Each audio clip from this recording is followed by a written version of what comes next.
Welcome to Surviving the Dream with your hosts, Casey Arnold and David Conley. We're here to talk to people who seem to have their dream job and find out, what did it take? Is it what they imagined? Is it worth it? How do they do it? Join us as we uncover the secrets of surviving the dream. Okay, so what's going on? So surviving is a tough go for you this week, Dave? Just clinging on to that dream, clinging on with fingernails this week. Still alive, but barely. You know, a lot of people ask what brought us together and made us want to do this. Well, I grew up in a mental institution because my father worked in one. And my father needed to be in one. I wish that was just a setup punchline, but those things are both facts. I'm British. I'm sorry. I have to apologize for that right at the start. And I'll apologize for my ugly American accent while we're apologizing for things. And I think we were all relieved that she did that, quite frankly. So we should say a little bit about ourselves and why we're doing this. It's called Surviving the Dream because we're two people you've probably never heard of and may never again. But believe it or not, we do make a living from our dreams, which is writing and creating, performing. Okay, I'm really excited for today's guest. Not only did he do the music for our intro, thank you again for that, he's a great guy and the true definition of a dreamer.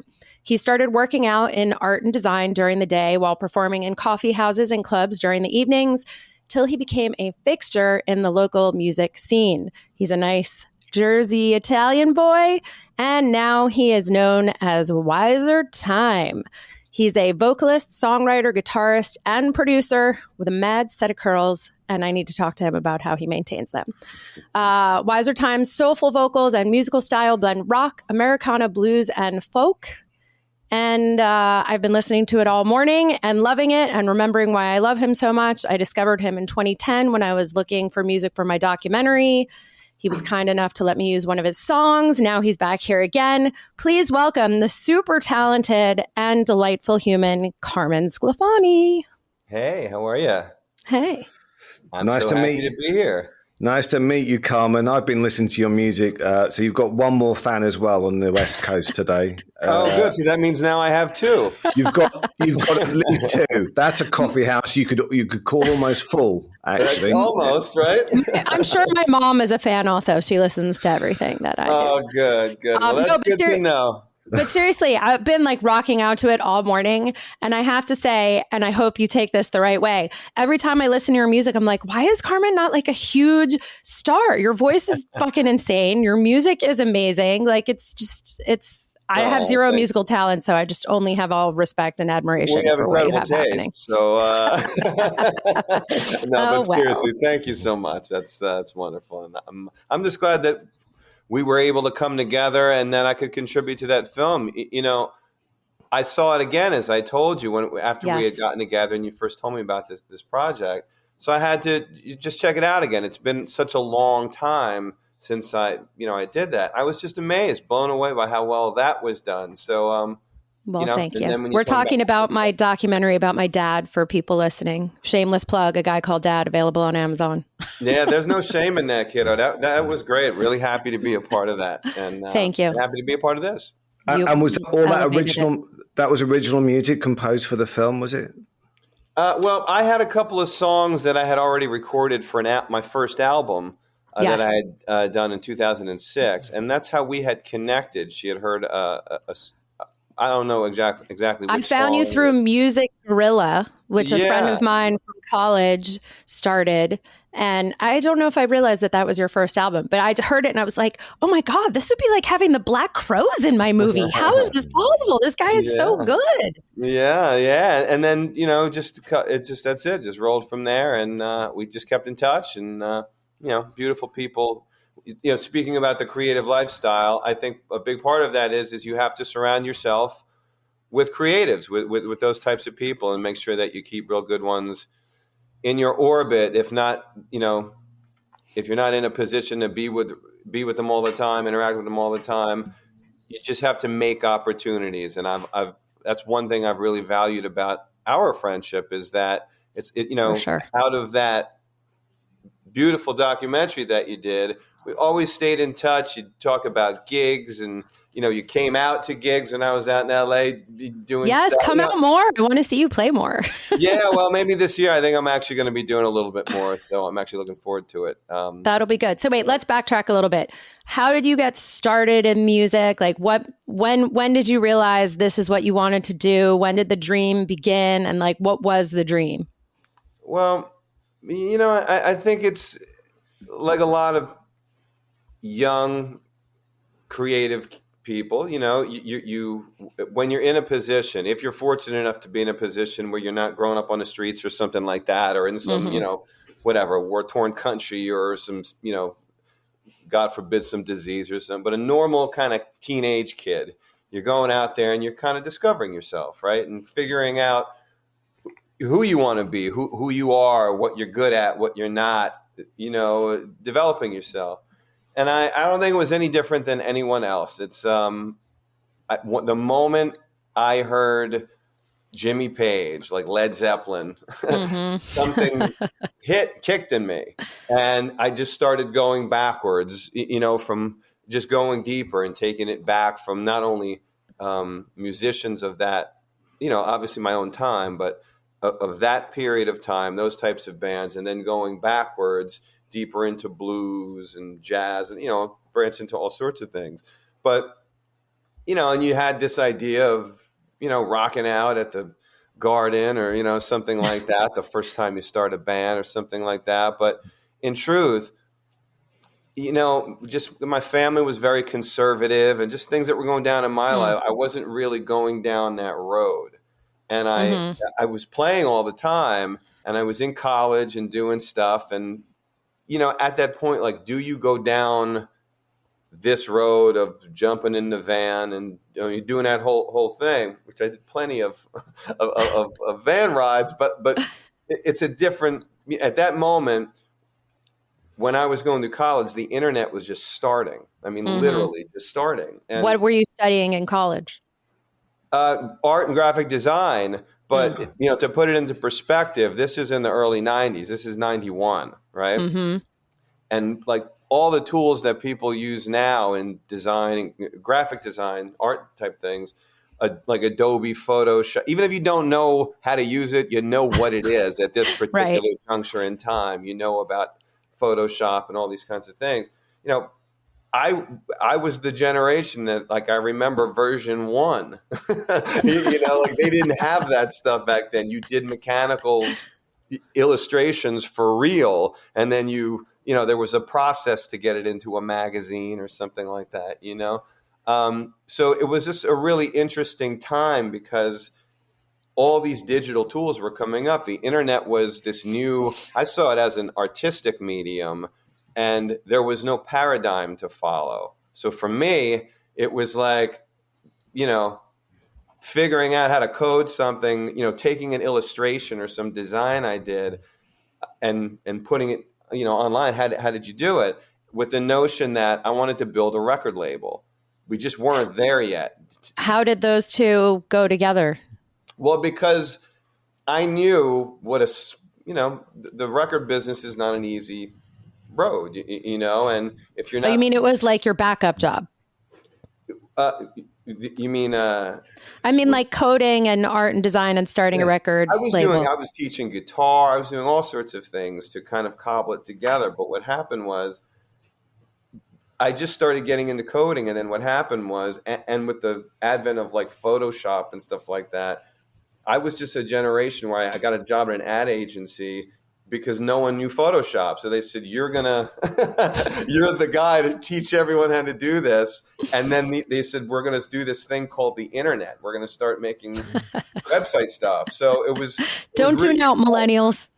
Incredible, because it was funny. And then all these new tools.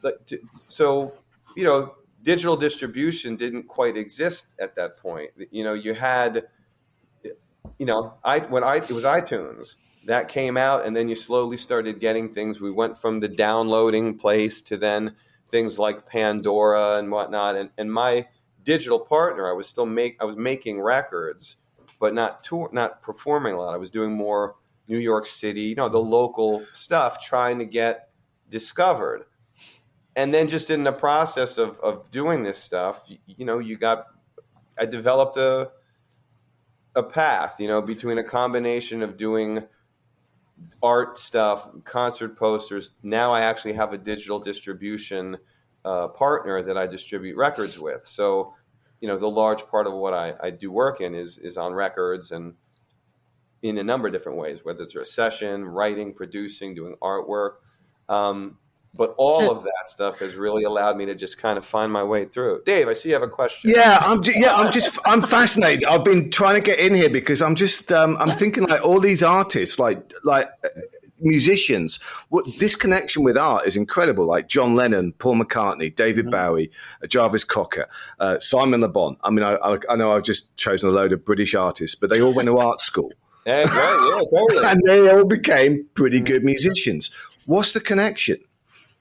I don't know. I mean, I guess everyone is unique in some regards in how they manifest that creativity. But I think I think you have that in you. You have those genes in you. And I think I think it's natural sometimes. If you pick up a guitar or sit at a piano or, get on a drum kit and you go, I can do this. I have a feel for this. Or I just can't play the drum. I can't move my fingers like this one. But when I get my hands on some clay or something like that, or I get my hands on some brushes, it's there. And then I think if you're able to carve out, something that you do, a skill, then I think it's only natural that you explore other things because that creativeness is in you. I mean, while art and music are, at my core, I kind of look at everything as a production. If I'm, cooking, it's I don't just slap it together. When I set my dinner table, there's a bit of feng shui to it. Like everything is a art project to me because that's just kind of how I'm wired. But you give me a set of,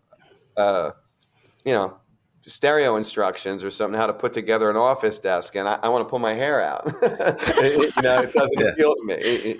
You like it better without rules, and all the different creative things sort of feed you. Well, I don't know if I don't want to say I don't like rules. I don't want to be necessarily. I do. bound. I do like discipline, but okay. I think part of. What does discipline look like for you? What do you mean when you say that? Like you have like a routine of how you do your writing and stuff? Well, I think you just have to do it. Whatever you like. There was a point. I don't have necessarily a set. Like if I'm doing a album cover for an artist, there's a deadline associated with something like that. So you have to get that stuff done. Let's say at a certain time. But for me, when I say discipline, it's like, play your instrument, listen to, at least in music, let's say, listen to other records, dig, learn, because, I think the biggest problem, not the biggest, but just as talking shop, one of the frustrating things about the arts, particularly in the music business, is it's run by people that typically aren't music people. It in your writing with television stuff and things like that. They're business people. Right, and that's their lens is different. Part of it. It's a very important part of the whole process, but it's not the most important part in terms of the creative process. You need that. And what happens is somebody breaks through and develops the sound, and then the business people go, get me that. And it right. doesn't matter, so often you have people going, but look at this over here. And they go, I don't know if that's any good. I know what sells. So you're pushed into those places. And I think that's even why, the 80s was my period as a kid, and everyone was wearing like parachute pants and funky clothes or whatever. And to see some of these cats now that I adore from the 70s, like rock and roll cats, now wearing like, pink, crazy things and wild haircuts. In the 80s. You just got to go with the trends and stuff like that. Right. And I think, if you're trying to be someone, if you say, I want to be like whoever your favorite people are, at some point you got to break away from, you're always in the process of becoming and studying and mastering our craft, right? Mm-hmm. But you have to have the courage to go your own way and develop your own style, or else, it's great that if you can emulate your heroes, but is your goal to emulate your hero, or is it to become and realize yourself? And I think that's what's, for me, the core. When I say discipline, do it. Like, explore it, do the work, study it, but don't be afraid when you talk about no rules. It's okay. Break them once in a while, but if you want to make a pop song, there's a formula to that. Right. So if you want to do that, you have to follow those rules. And if you have to know them, so you know what you want to take and what you want to leave. That's exactly right. If I could just ask about how you survive. Sorry. How you're surviving this. I mean, and that's a twofold question. How do you survive this dream? Like financially at the start when it's rough and and you can't get gigs, and how do you survive the way that you make your music and keeping true to yourself? Like, how do you set yourself apart in that? I want to tag on to Dave's question. Well, I mean, in terms of, making a living at it, I mean, it's come with lots of highs and, ups and downs, let's say. I don't want to say highs and lows. I want to say ups and downs. Sometimes it's been great and my work has taken me to so many places all over the world. I've traveled. I've seen so many wonderful things. But I've also slept in my truck, many times over the years and things like that. And it's just a combination, sometimes it's, especially when you do the freelance gig, it could Which be we great. both also do. So we get it. Yeah. And then you lose the gig and then it's like, okay, I don't really have, you don't have that structure. There's no one paying your benefits or things like that, or you have to kind of do your own, find your own way. And I've been fortunate. I've had some really beautiful people and wonderful people in my life as well that, recognize things that I do. And plus I'm pretty handy too. So lots of times people may say, I have this place, come and, help me design this room and build it out and design it and paint it and work on your record for the month or whatever that you're here. So I do a lot of that bohemian lifestyle. So relationships are really important to it. Relationships, skills. But you have a lot of skills. I'm fortunate in that regard.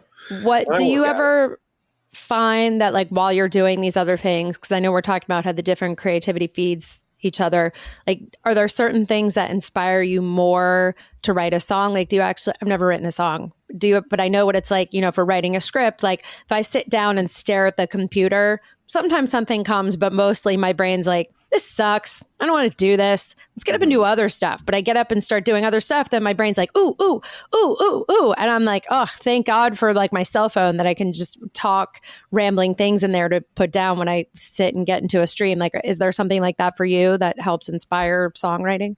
Well, I think I'm inspired in a number of different ways. And then I'm pretty prolific at that. Sometimes I hear a melody in my head and I pick up my phone, and I just either, if I'm home, I pick up a guitar or get behind a drum kit and kick the beat, you know what I mean? And stuff like that. Other times it's an event. I had written something, let's say, like a breakup. Say it again? Like a breakup?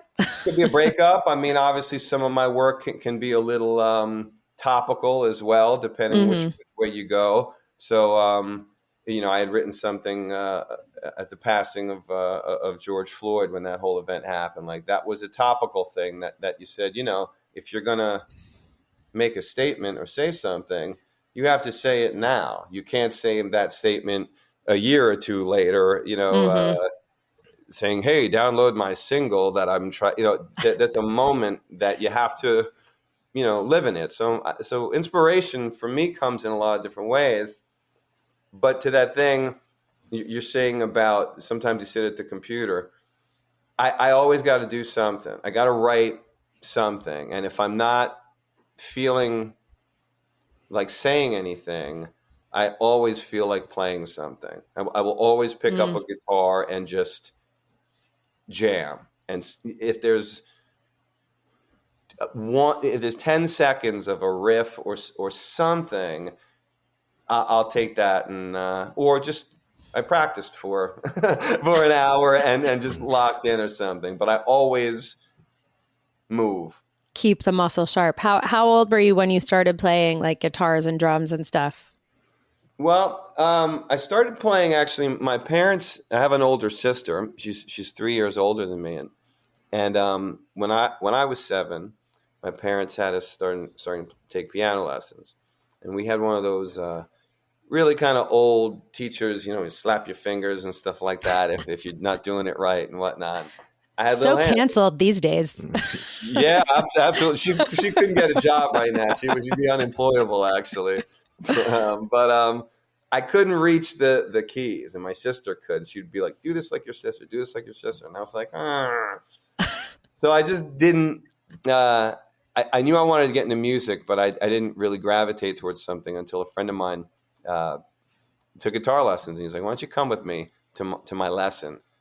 And I just loved it. And I was 16 and got my first guitar. I bought my first guitar off a friend of mine. I had been working flipping pizzas as a kid. And I got my first guitar and never stopped. And I took as far as any other instrument, I've never taken another lesson. Drums, from being in studios and things like that, got behind a kit and started playing. When I first started doing it, I felt a little awkward, but you did it for a couple hours, a couple days, a couple weeks, a couple months, and I could play pretty well now, and and just work it. Like I said, keep working. I see you played a lot of coffee shops. As stand-ups, Casey and me have played a lot of coffee shops. It's very glamorous being an artist. Well, I presume you've probably also played some big stadiums as well and bigger venues. Festivals and, for sure. Yeah, and I know what the difference is as a comedian. And I'll be... for the laughter to roll from back to front. Yeah, I someone asked me the question yesterday, and I said that and I know that Robbie Williams went through it, who is a British artist, that he played Nebworth in England for 100,000 people, and he's a huge rock star everywhere but America. And he came to America, and they basically there's a great documentary about it I think it's on Netflix, where it says, "We don't know who you are. You'll have to start off by doing some coffee shops and bars." And I'm thinking, how did he go? And I think he did it. I think he did and play a few of those. And then in between, he had to go back and play massive stadiums in the rest of the world. What is the difference for you as a musician, both playing and psychologically? Good question. That's a real good question. Thank you. I'll retire now. I'll freeze again. Yeah, honestly, with your hand up. It's a great question. It's always, I guess, disappointing if you don't get energy back, know? But I think, the intent for me anyways, it's a very cathartic thing, just playing in general. What's that? I'm sorry? Like just playing in general or connecting with the audience? Well, the performance aspect. I really try to be very transparent in it. Like you're not really going to see me choreograph. I mean, if this was a Broadway show and I was a character, I would do the work. I would do whatever it is. But in those moments, I get lost. Like I'm really just trying to be a transparent thing and just get in my moment.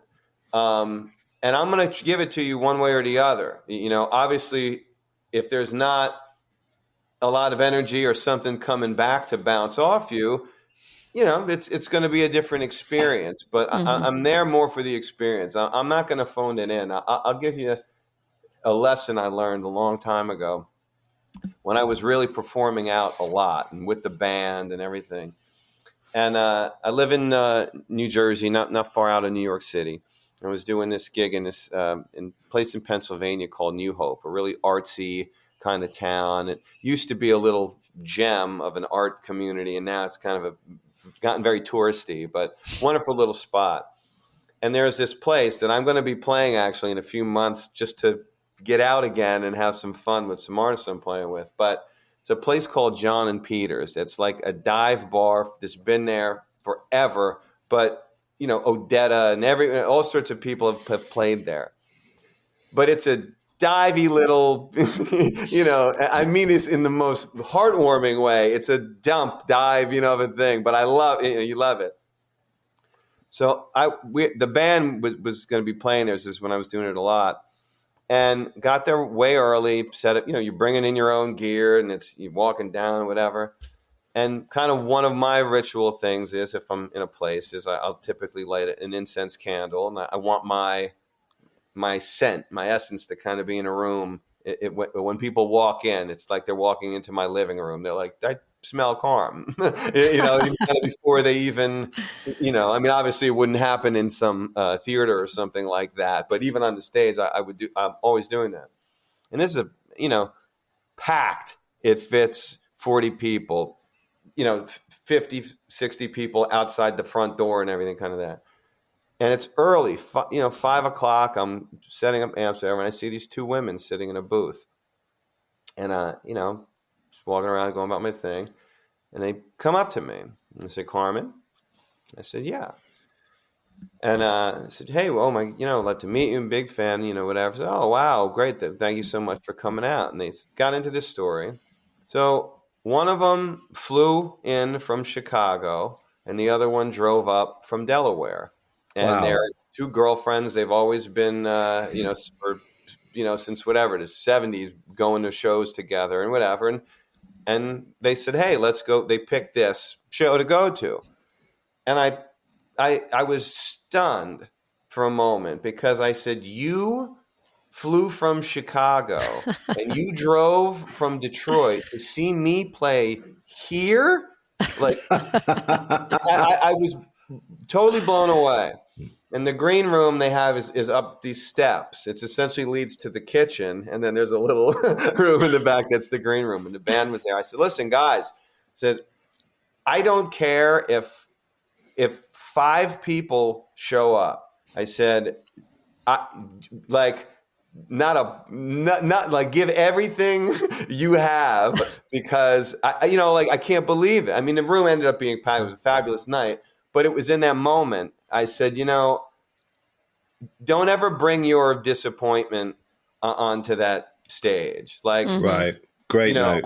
Get into your moment and emote and do your thing, but leave your back. If no one came or whatever, like, go emote, but like, bring it. Don't ever not bring it. Michael Jordan never not brought it. He knew that anyone that came in that arena came to see him, so bring it. Don't take the day off, kind of thing. And here's the thing: I find attitude. I find that I have a different types of nerves, right? So if I went a lot, like my sweet spot is if there's like 150 to 200 people. I'm like, oh, okay, I'm not going to get nervous. That's just fine. I get really nervous if I go along and if I saw 5 people. I am pacing. I am nervous. I'm thinking, I hope at least another 70 people are going to turn up. And I am literally, before that show, I'm almost crying. And the other time I get nervous, if there's like 1,000 people, I get nervous in a different way. And I'm having to go, no, it's okay. You deserve this. You deserve this.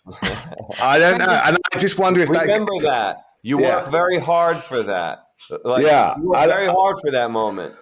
And I personally think as a comedian, I don't know if you feel this, Casey, but I think the bigger the audience, I feel like the easier it is. And that might be my psychological thing of going, I just have it in my head. Like if I'm playing the main room at the Comedy Store and there's 500 people, my thought is, hey, there might be 30, 40, 50 people who hate me, but it doesn't matter.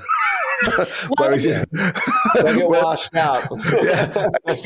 whereas if I'm playing a room and there's 30, I'm going, oh God, if 10 of them hate me, I'm dead. Because if it's a small crowd, you can't hide. Right. Whatever is really happening, you like there's no running from it, good or bad. But in a big crowd, people feel like it's more comfortable for them to laugh. And also you can be like, I'm going to focus on the 30 people who are totally digging this. And the rest of you guys, maybe not. Like the first time I did stand up on the road, my first half hour, they were not into it. There were jokes I knew worked because I've told them plenty of times before and people laugh. But this audience was like, you know what? We just don't like the way you think. So even if you just like riff for us now, we don't like you. It was like maybe 100 people, right? And I was like, God damn, this is a long half hour, right? And at the end, I got off stage and I was like, whoo, welcome to the road, Casey.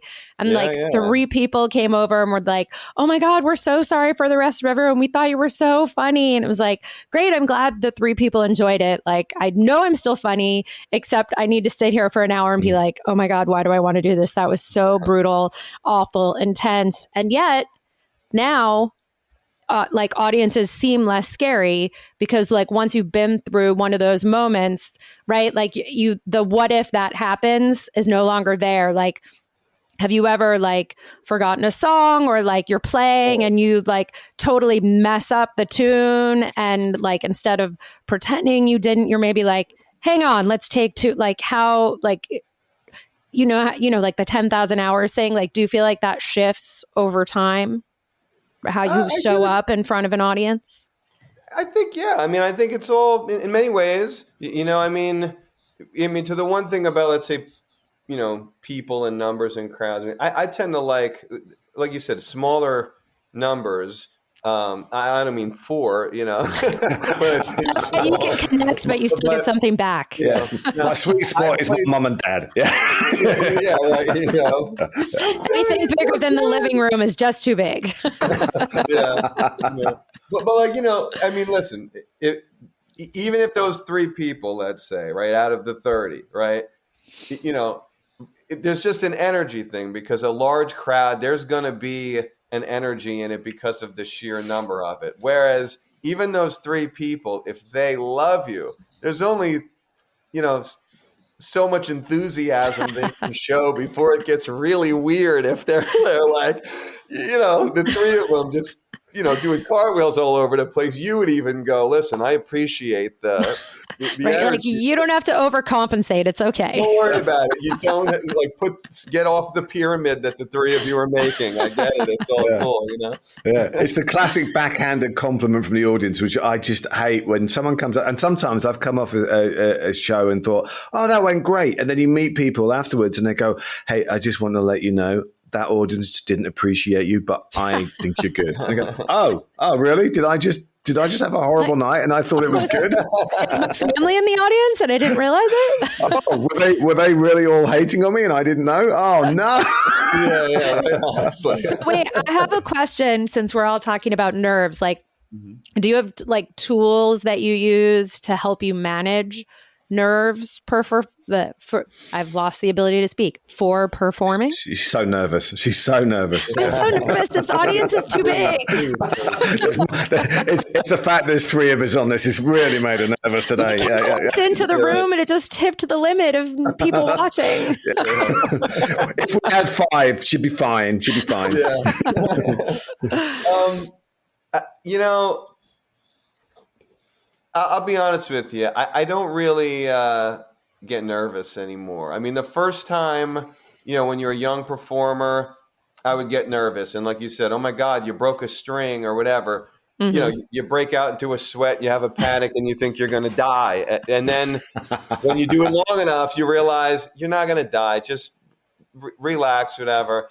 But, you know, the first time I kind of had some trial by fire things when, you know, you start playing these small coffee houses or small clubs, and then you get invited to do a festival or open up for some big act and you're playing in front of, you know, 3,000 people.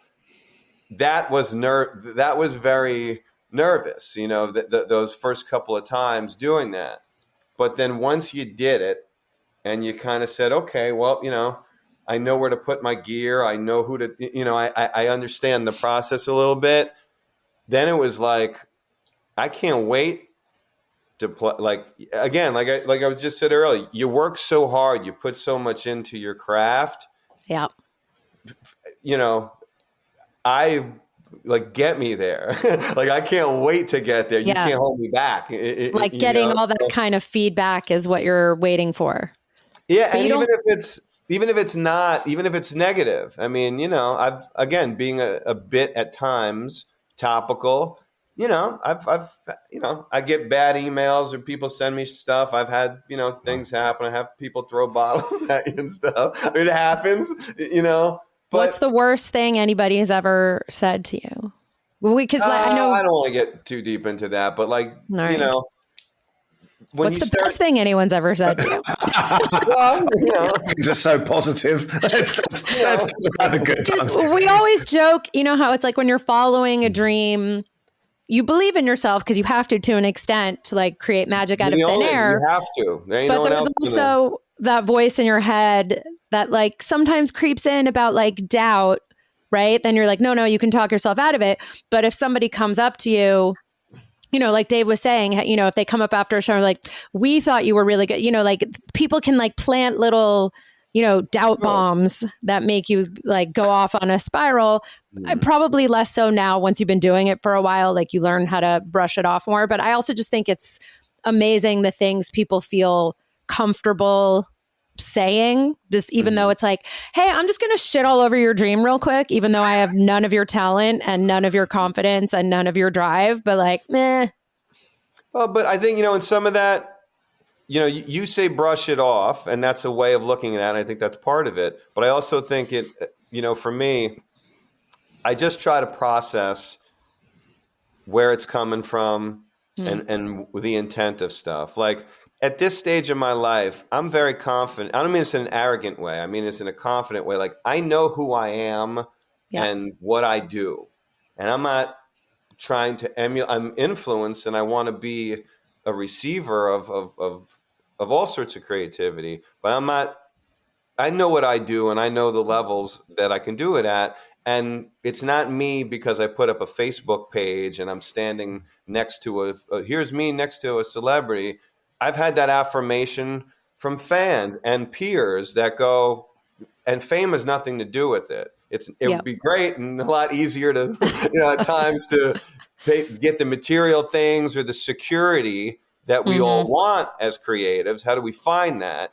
But that's not the barometer. And when you're really in it, in the scenes, people know who's the real deal or not. I'm not talking about the people that are necessarily, I'm not knocking popular fads or things like that. But when you're on the scene, particularly if you go into a session or something like that, if you go into a writing, you let's say as writers, if you get into a writing circle and there's not one thought that can come out of your head, people are going to go, you can't write, but if you've done it enough, certain things, if you don't blend, if your styles don't blend, that's fine. But you go into a session, you can play or you can't play. And if someone said, wow, I loved what you did, I loved your ideas, sometimes you work with a producer, it doesn't work. Sometimes you work with colleagues, you go, I just don't, our tastes don't work. But I just try to get the intent. And I know sometimes even when I walk into a room, there are certain people that they don't like me because they don't want to like me. And I just feel just kill them with kindness, unless. How could anyone not like you? You're the most likable human. Well, thank you.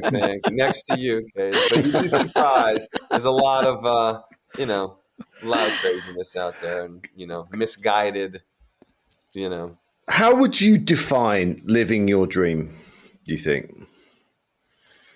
I mean,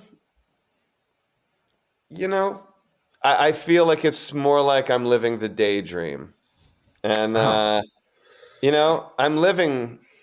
doing, I don't have the 9-to-5 gig. I mean, I do projects and some things that necessarily you go, well, this wouldn't necessarily, they're not all music projects. I do logos for people. I've done posters and shirt designs.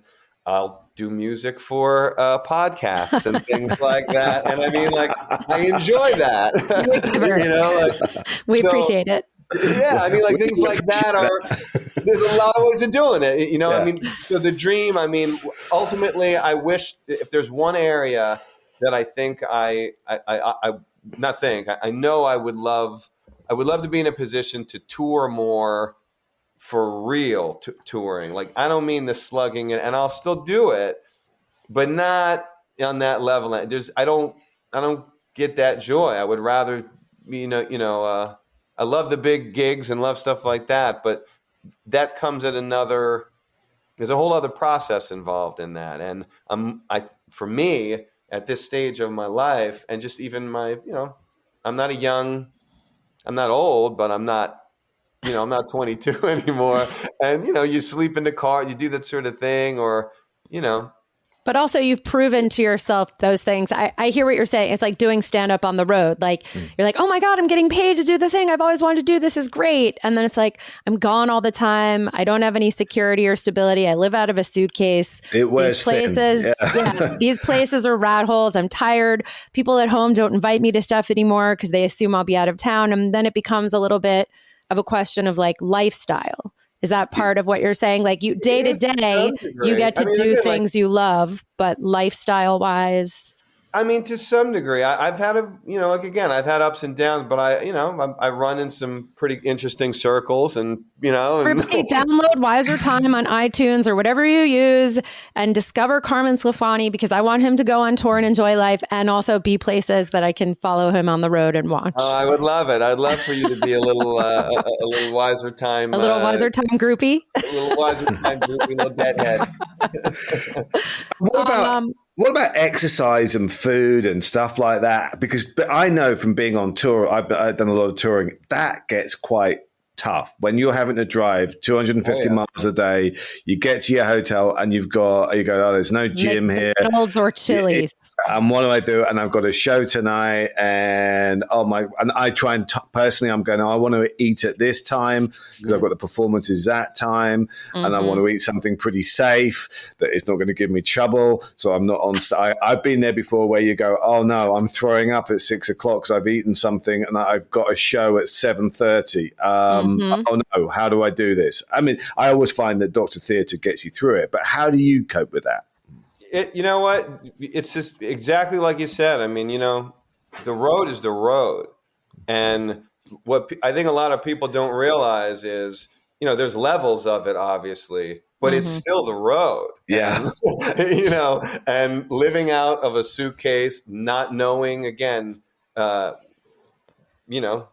mean, that's why the road can become so hard and people spend so much time at the bar, because that's the only common thing you have sometimes is your vice in that. And, the hotel, motel, whatever place down the road or whatever. I think for me, the biggest thing, I do try to eat well in a relative, like not always, but I have a pretty good diet and I'll do a lot of exercise no matter where I'm at. Like I have my routines that I don't want to say it's yoga because it's not that, but things I've picked up along the way, especially because when I was younger, I was much more athletic, would do things. So some of those like just stretchy things that you would do to prepare your body for athletics, I do things like that, incorporates other things I've learned from, again, some yoga-based things or stuff like that. But I think that's the biggest thing. And then just try to get some rest because it's that lack of, especially if you're going in different time zones and stuff like that, it really destabilizes you. And can I ask what happens after a gig? Because I mean, I've been quite surprised. Like people are really surprised when I say, "What do I do after the gig when I'm on the road?" And I go, I usually go back to my room. There's a reason for that. I do not socialize with the audience ever. That's because you're married. I was going to say it depends on how the gig ends. I mean, There's a lot of options on that one. We're single. Sometimes you want to stick around for a minute and see what happens. I've just learned from bitter experience whether the gig is good, bad, or indifferent. You got to get the hell out of there. Yeah, I mean, listen, I like being home, but part of this bohemian lifestyle is, unless you got to be home, you can be wherever you want to be, and time, I'll pull the old Easy Rider analogy and, take the watch and throw it away. Like time doesn't sometimes exist in that regard. And right. Sometimes you want to have fun. Sometimes you want to get home. Sometimes you got to get home. Sometimes you got to hit the road to get to the next play, so, Don't you find too, though, like when you leave a gig, I guess, depending how it goes, you get like a high that nothing else gives you, that like sometimes like you're not ready to decompress, or you want to like ride that high a little bit longer and stick around. And sometimes if it didn't go well, or if you got to be somewhere, you're like, let me go home and figure out what went wrong so that doesn't happen again, right? Like that's all part of the discipline, is like you're always trying to be on top of yourself and your game so that you can improve. Sure, absolutely. I agree, Great. We've solved a lot of problems. Yeah. We've done it. Yeah. Now you missed that first segment where I really had the solutions for everything. We're going to have you back again. We have questions that we usually ask our guests, but okay. I feel like we've had do we want to go through all of them? I know I have like 2 questions that are my 2 favorite. I don't know about you, Dave. Go on. Go for your questions. My 2 questions. 1, super important. Like, what's your favorite snack? Like, what gets you through the good times and the bad times, or what is it right now? My favorite snack? Yeah. Without I'm a Jew. Food is important to me. Okay, but you're not going to like this. I mean, snack or like junk food snack? Whatever does it for you. Okay. I am addicted. Okay. And I normally eat really well. Salads, no judgment. Fruits, something like that. The double dark chocolate candy cake, peanut butter and dark chocolate candy cake. Oh my God. I've never heard of this, but I think I need some. Is unbelievable. Case. Where does that come from? It comes from a regular supermarket. You go to the tasty cake section and they have tasty cakes. Whatever. But the tasty cake, it has to be dark chocolate. Mm-hmm. The dark chocolate candy cake, I am a sucker for.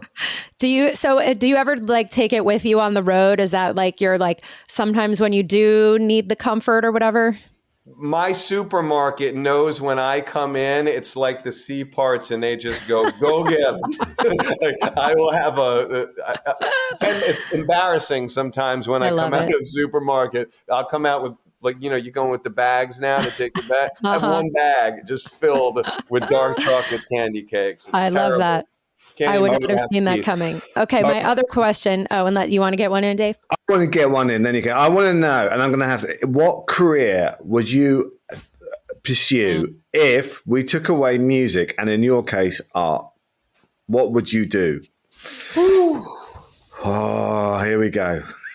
I'd probably I would try to get involved somehow in sports, but I don't think. Because again, if I couldn't be around it doing logos for, because I do, stuff like that for teams or things like, but if I couldn't shoot the ball or, or do whatever, that would have a lifespan to it. But I love working with dogs. Maybe I would do something like, not like a dog trainer. But could do something like that, or a dog. I mean, depending where I was in my life, I don't know. Maybe dog racing, because that's a sport, isn't it? I mean, then you've covered, right? There you go. Yeah, dog rescue, dog training. Well, dogs sort of, I don't know, sanctuary training. Okay. A lot of animals need. Everyone needs some places to live and some sanctuaries sometimes. A dog sanctuary with a basketball hoop and you would be happy. Yeah. Okay. Oh my God, the dogs could go get all the missed balls. That'd be amazing. Yeah. Now your stuff's coming out. This is why you're in a writing room. Yeah. This could work. Okay. Not a alternative life. All right. Okay. Actually, you may have just made me have a life altering moment right now. I think I'm done. That's what we're here for. You got my last piece of music, guys. I think that was it. I'm retired now. Yeah, you heard it here first. Your late in life career when your fingers no longer work on the guitar strings, right? That's it. You'll only get me out of retirement now to get into a cage match with Jimmy Page. That's it. Love it. Okay, so my last question that I want to ask, if we really knew you, what would we know about you? I think you would know that I really have good intent. I think that would be it. Like no matter what conversations we have, no matter what I may tell you, I'm coming from a place of love and like wanting to help. And even if you don't like it sometimes, or whatever, or maybe I didn't come off the right way, but I mean well. I would never say something or do anything to harm you in your path. I would only try to assist you or, help you along the way, or just wave hello. My intent is good. I like it. Carmen Sclafani, talented musician, heart of gold. There you go. And what was the most inspirational thing that happened this week for you? This week? Yeah. Whew. This week. Let me think about that now for a minute. It's been a busy week. So, in fact. He's got a top 10. I'll tell you this. Last night, we'll just keep it since it's fresh in my head.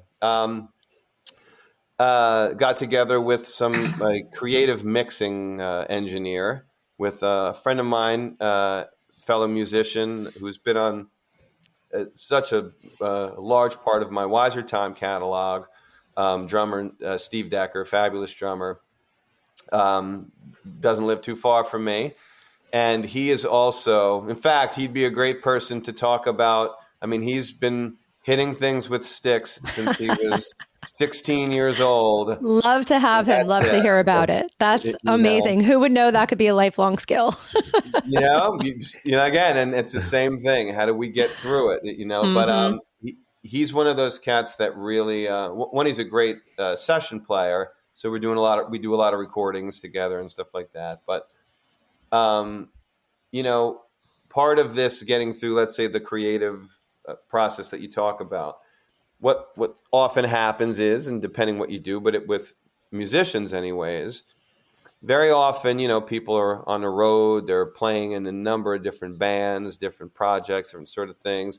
And very often, you don't always are not the side man for your favorite band or the big band that's touring the world. You got to get some projects sometimes that you don't want to do, or play on some records that you don't want to play on, or things like that. And, that's the job, but you just want to go sometimes, especially when you've been doing it for a real long time. You want to just get a group of people and say, look, I don't care about the cover song or learning this measure, learning this song. Let's get into a room and be creative, be musicians. Let's not just play a beat, play a bass line, just go do it. Just go play something to see what happens.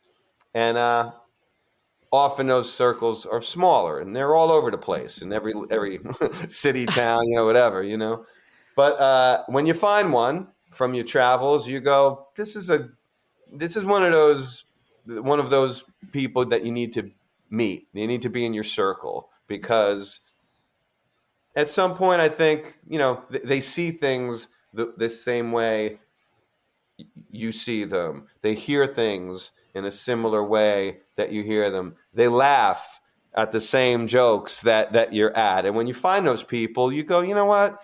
You should meet this cat. And it's not always like a date kind of thing. It's a professional thing of just saying, or an artistic thing that says you just need to meet this person. There's no expectation. And it was a really good moment. Made some, the jammy music, just sitting around the fireplace and having a couple of cocktails and talking about music and getting to know another good person that at some point will probably, make some music together or mix a record or something like that, Love that.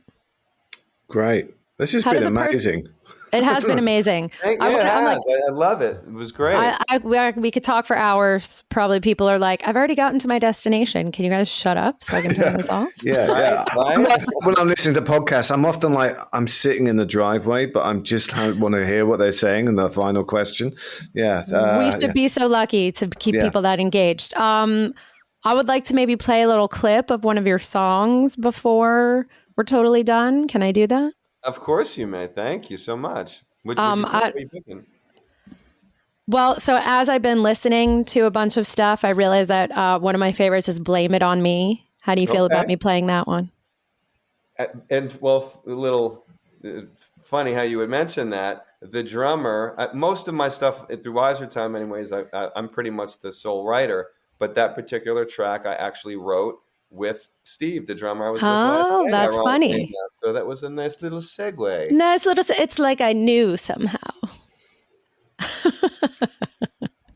So good. Yeah, this has been an awesome pleasure. I'm not technically savvy enough to play it while we're all here together. I'm going to have to add it in. Okay. Well, so we'll all say that was amazing. Thank you so much for letting you guys are so great. It was so good. I could listen to that song over and over again. That was just, it's in my head now. Mainly because it wasn't live, but I did hear it earlier on. How does a person make it into a song? This is my last question. I know, like with jokes, a lot of the time it's like, if you hurt me, I'm going to work it out through a joke. Like what makes you write a song about someone? Ooh, that could be a lot of things. I mean, my muses, typically my female muses, you learn not to mess with me. I will immortalize you. I hear that. I mean, women can certainly. What was the exact question again? What makes a person make it into a song, or what makes you want to write a song about someone, or just like how do they filter in? I mean, part of it is I'm wondering about the process, and part of it is the narcissist in me has a fantasy of being like a lyric in a song. Well, certainly. I mean, I have songs depending on my, on what it's typically I'll write about a breakup or love or something like that, and very often it's about someone specific. And I also you could a breakup or something, but let's say, for example, a song like Whiskey and Wine. That's kind of those are real stories. That song is kind of a honky tonk narrative kind of thing. And Duffy, the big money broker in the first set of lyrics, that's a real person. That's someone who I had gone to school with as a kid. Lily, that is my ex-girlfriend when I was living up on the Upper West Side with her. And Marty in the third, Marty was always at the Belgian bar having Stellas. And like this was real stuff. Love it. The song, I just came up with the music, and out of that feeling was just get characters. Like, who are the characters? And I was just thinking of interesting characters and also melodic things. Duffy, Lily, Marty. They had a flow in their cadence, but these were real people. So it came out, and, so you can get into a song a lot of ways, but typically it's a girl, woman relationship based thing. All right. Well, I'm glad you have that outlet because it makes for some amazing music. Oh, thank you. Hope those ladies treat you right. Well, I am single. For now. Yeah, I'm a difficult one. I'm a difficult one to deal with. Too many late nights and dark chocolate candy cakes piss everyone off. Or maybe it's their dream. Everyone has their own specific dream, and we have our ways of getting through it, right? The one who, as Bob Dylan once says, I'll help you follow your dream if you help me follow mine. Love it. Great. That's a perfect way for us to say goodbye. Well, Thank you so both. much for having me and for just being involved on the project. It's really Thank you again. We love having you here for this, and we love being able to start and end with your rocking guitar every time too. No, I love it, and I'm looking forward to coming back and connecting again. For sure. And we'll Thanks, talk to Carmen. your drummer friend too. Thank you. Yeah. Bring him to LA. Bye. All right. Take care. I shall. Good Thank day. Quick shout out to Mike Nicholas for being our tech savior, and Carmen Sclafani, also known as Wiser Time. Thanks for our music. And thank you all for listening.